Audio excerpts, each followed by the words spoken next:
Can I start? Okay. Thank you so much for attending my talk. I'm really excited to share research, which is very, very close to my heart.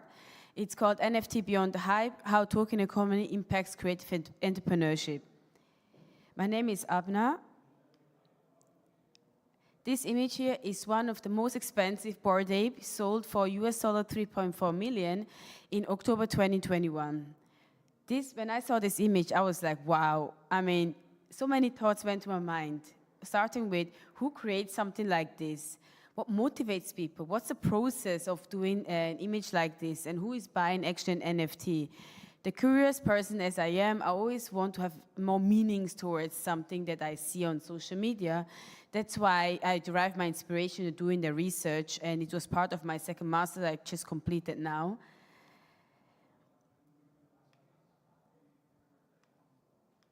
This leads to the why. I was always fascinated by this technology, blockchain, NFT, etc. And I was dedicating my time in doing in-depth research on this new phenomenon. The area of my research focused mainly on token economy because blockchain itself is very broad. There's a lot of niches, but I've really purely focused on token economy. And the answer that I'm trying to answer is, how does it impact this new phenomenon? How does it impact creative entrepreneurship? The other question I ask myself, I mean, personal motivation is one aspect, but is my research even important? I can answer yes, because it's at the intersection of technology, creative economy, and society, and also links the value that NFT enables from a purely creative entrepreneurship level. And there's no much research about it. The research I found focused more on the technical aspect of NFTs, but not really the value that it generates from a human perspective. And the focus is purely creators' perspective. So I'm not interested in investors or NFT enthusiasts, only those who classify themselves as NFT creators. It could be individuals up above 18 years old, irrespective of the NFT section genre that they're active on.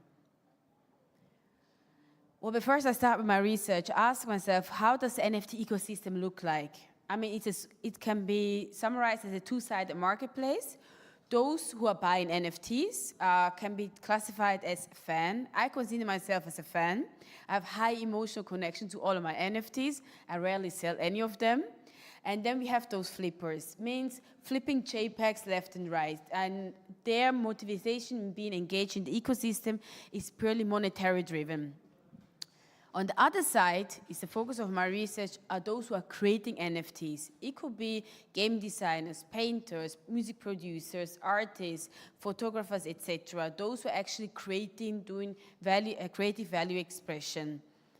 And the reason why I'm doing this because much of the media is only portraying those who are buying it, but there's less focus on those who are creating, and that's why I want to put this into my focus of my research and give them a voice, those who are actually creating NFTs.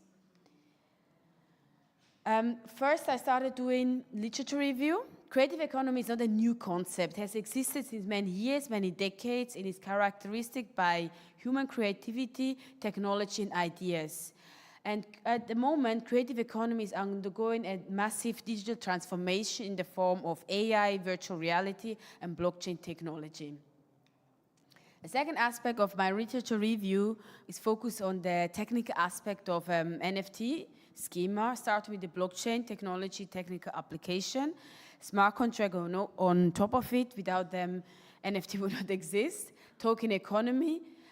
Basically, anything of value can be tokenized, such as art, commodities, currencies, collectibles, etc. An asset token is a niche of token economy that represents possession of value, and NFT is an application of an asset token. How? I mean, doing research can be very tedious, daunting task, but how I answer my research question is basically I decided doing a qualitative inductive approach. Qualitative, it's best suitable because it's best way to get insights of a new phenomenon, and inductive is also best suitable to get emotions and feelings of participants. And also qualitative, because I do not have, like, the sample size is not 20,000 people that I have interviewed, so that's why qualitative is more suitable for answer my research question. I started doing interviews last August as part of my thesis, which I've already submitted. But as I mentioned before, I really love this topic, so I'm doing it on a voluntary basis, and I'm even thinking of doing a PhD later on this topic. Up to now, I have interviewed like more than 20 plus creators from all over the world. Roughly interview recorded material like an hour. That's roughly like 20 pages of content material that I have clustered and find themes to it. I have not used AI in doing the categories. And it was a form of storytelling. What does it mean? I had just listened to them. I had the questions with me, but I have not submitted any of the questions to any participant before.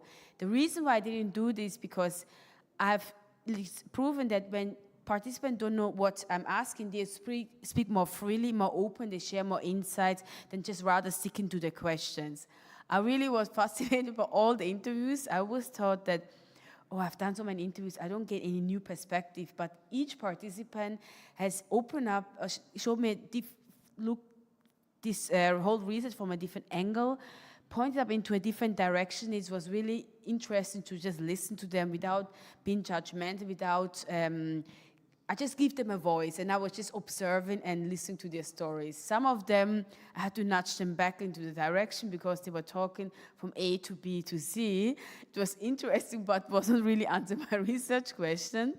And other conversation was highly philosophical. I think we could have gone down and talking like 3-4 hours. Very, very enriching, very inspiring, listening to their stories, and I was very pleased that they trusted me to be open and share also unpleasant experiences and memories. And some of them, I even have contact with them, established a form of friendship now. Okay, now I talked about like the why, how, and what motivated me. Here comes the most interesting aspect, the findings. This image visualizes the creator's life and the different parts that are interconnected to each other, starting with the purpose. Actors, space, time, and procedure. These are the categories that I have derived from going through the interview material by coding. Coding does not mean like a Python coding. Coding means associating a category to a theme and clustering so that I can interpret the interview material. Purpose could be anything that triggers them in doing an NFT. It could be purely monetary driven. They wanted to have a new income stream, or they want to make fast money. It could also be like artistic, creative expression. They were interested because it enables them to express the idea in a different way than before. Also, some were fascinated by the technology itself. That's why they become NFT creators. Procedure is related to anything that impacts the creative process. I have to mention that all of the participants have been creators before. So they were musicians, they were painters, they were creative street art painters. So all have been artists before. And I just want to figure out how this new phenomenon impacts their creative process expression, and also how does it impact the selling of their artwork. Space is anything related to the different spaces that the creators are in. It could be economic space in the form of which NFT platform like OpenSea, Rarible, Blur, etc. impacts their monetization of the artwork. Infrastructure space is related to how does the technology influence their creativity? Do they have more? Does it hinder them? Does it limit them? Does it open up ways in being more creative, also with other creators itself? Time is related to anything when they became NFT creators, how often they sell the artwork, how often they do community engagement, what the frequency, etc. Findings number one, it's the research has shown that the collaborative economy, the new phenomenon democratized content generation. It also increased that the participant can efficiently monetize their artwork because there's no middleman. They're not dependent on galleries. They're not really dependent on record label. They can have more control and ownership of their artwork, and things none of them really wants to miss it. And I thought that maybe after pandemic things will change, but even now, after the first hype of NFT wave, all of them are still sticking to this revenue model because it gives them a freedom they couldn't have envisioned before. The second one, findings, is a paradigm shift in artistic value creation. What does it mean? It enables a new revenue models and also paradigm shift in art, culture, and society, like creativity overall. And that I think the most important aspect is it empowers underrepresented artists. All of a sudden, they are like part of like at the big table. They can also sell their artwork without relying too much on a gallery, physical gallery in Basel or Miami or New York, which is vouching for their artwork. So they have more a vector and tool in participating in an economy which they have been left out before. It also has a great impact on the creation process because, I mean, the NFTs opens up unlimited possibilities for creators. You can combine audio-visual elements and creating artwork which didn't really exist in that form. It also enables a more diverse artwork because the creativity has been opened up and it expanded, and which is why the artwork is more diverse and accessible overall. Another finding is definitely community engagement. It enables creators in creating a unique experience in digital offerings. It also increased transparency on the sale of proceeds, where there's the revenue can be put into it, like funding other artists or investing in other projects for public goods. It also enables accessibility of art for everyone. Another finding that I was really interested that I can definitely confirm is that the challenges of creating non-fungible tokenization in those creators who are tech novice had struggled in even setting up a wallet, minting their NFTs, and it is highly correlated. The more tech expert they are, the less challenging it was. And also we have to consider that this new phenomenon it's fairly new. The documentation is not very good, so if you're really tech novice, you really struggle in finding your foot there. It's not only creating artwork, but also making sure that the artwork is sold and you don't fall, you're not subject to scammers. And also another interesting aspect is it really has a change of creators' life. What does it mean? Before, you were just creating art, and someone was selling the artwork. Someone was making sure that your art is reaching the fan base. Now, as a creator, you need to do this leg of work as well. And those creators who are highly on the introvert spectrum, they find it very challenging to interact with the people they were never exposed before. And also, it was challenging. They have embraced it. They find a way to engage with their fan base in their own way, but it has definitely had an impact on their creators' life overall, because decentralization also comes with accountability, and that means you need to take ownership of selling your artwork. The key findings is NFT is an extension or evolution. It's not a revolution because digital art existed before. But it enables digital ownership and also enables access to utility. And I think the utility gives a thriving economy in utility. It's a new phenomenon that have not been really explored. It's something that will evolve over time.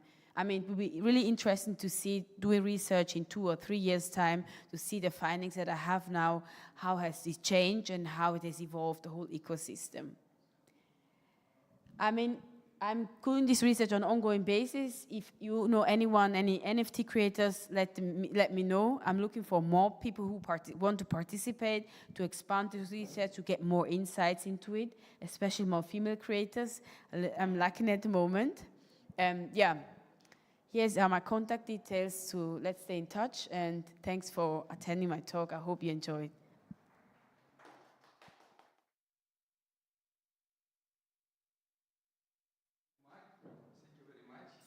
For this, I see in your presentation the difference between artist and the creator. And before it, I was totally sure that the artist and the creator is the same. And because of your presentation, now I understand. Artist and the creator, it can be two totally different people. And the artist can be artificial intelligence, and the creator can be not. So, and this is my question to you. How this research affect you after speaking with so many different creators? Do you want to become a creator too? You was telling that you are just fan, but after this research, maybe you also want to become a creator? Thank you for the interesting question. I don't know if I want to be a creator, but the only thing I can say is that I value NFT for a much different way, because I see the work that is behind it, and also see a craftsmanship, and it's a craftsmanship, a dedication. It's something that social media is not transponding this, the feelings, the emotion behind it. So I really appreciate all the creators from a completely different level. I even admired them before, but now it's a deep form of gratitude and appreciation, because they create things that is also for public good and something that should be viewed, more appreciated. But I don't know if I want to be a creator. I prefer doing research. Thank you very much. If somebody else have a... so we don't have any more time for the next question, but you can ask the speaker after. Thank you very much.